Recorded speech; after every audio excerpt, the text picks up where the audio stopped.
isa sa pinakamasakit na inaabot ng isang negosyante. Yung gastos. Ayan. Store renovation. Dagdag ng space. Nakuha na natin isang space dito.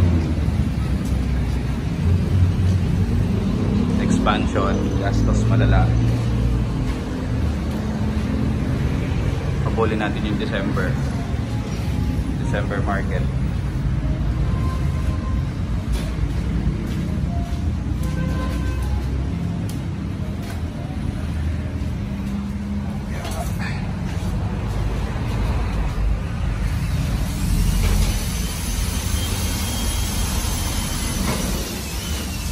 Magulo.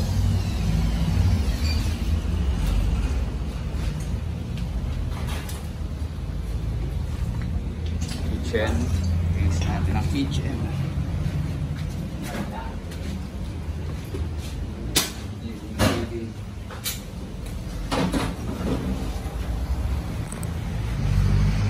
Nakibag na sa may gitna ng kanto.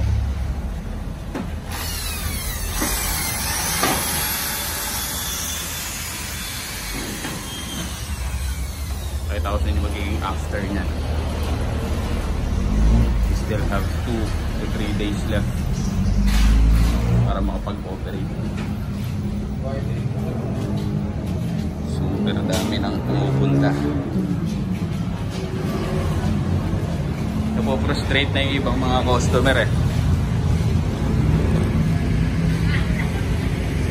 Gawa ng nagko-commute pa sila tapos mga hindi namin friends sa Facebook. Hindi sila updated. Nagko-commute papunta rito. Bumaba ng jeep tapos pagdating nila sarado. Yun ang magiging problema. So as much as possible dapat mabilis talaga yung gawa. Kaso syempre quality matters pa rin.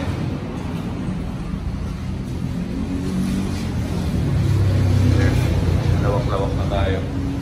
Then susunod na chapter natin siguro paggawa ko ng aircon. Diba? Gawin na natin yung aircon siya.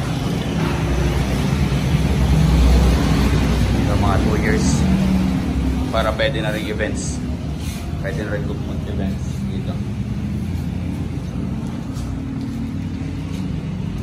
That's the reason also kaya hindi tayo nakapag-upload ng mga videos kasi busy. Nagpapagawa sa komisari sa bahay si Mrs. Ako naman dito sa tindahan.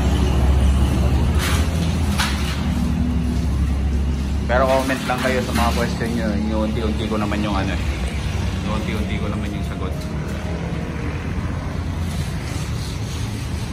Hopefully matapos na kami in 2 days time.